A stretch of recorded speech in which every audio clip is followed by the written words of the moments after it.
beberapa bulan yang lalu si Anissa tuh jadi sering nontonin podcast gue. Oh iya. Entah karena dari satu video yang mana lupa terus panjang. Terus suatu malam dia nyamperin dia bilang, ternyata seru ya podcast kamu. Seru Gilang. Cuma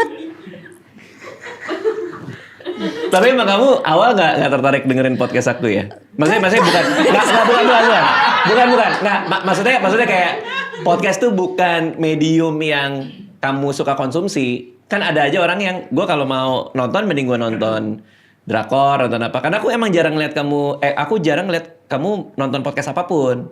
Nah baru 3 bulan kemarin tuh tiba-tiba kamu nontonin podcast aku. iya aku nonton ya.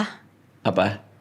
Iya aku nonton podcast kamu tapi Oh, iya. tapi sekarang tuh malah lebih sering. Jadi kayak aku tuh nggak ada momen diem tuh nggak ada. Jadi Oke. kayak kalau misalnya dulu tuh aku lebih sering nonton drakor karena memang lagi seru-seru banget sih yang keluar episodenya. Terus tapi kalau sekarang tuh karena mungkin banyak hal yang aku perlu pelajarin sih.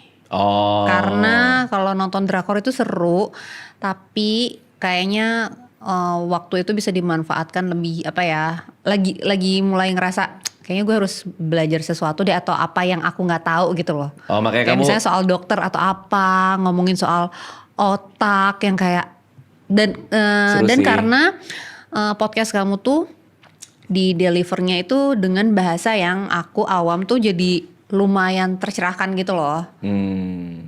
Kadang kan maksudnya banyak juga kan podcast untuk ngomongin soal kesehatan atau apapun hal-hal yang kayaknya tuh kita nggak pernah ada di ranah itu. Tapi kalau nonton di kamu tuh aku lebih ngerti gitu loh. Oh maksudnya tuh kayak gini karena bahasanya lebih mudah buat aku yang awam ini gitu. Jadi lagi seru sih. Nah makanya bete kalau lagi nonton tuh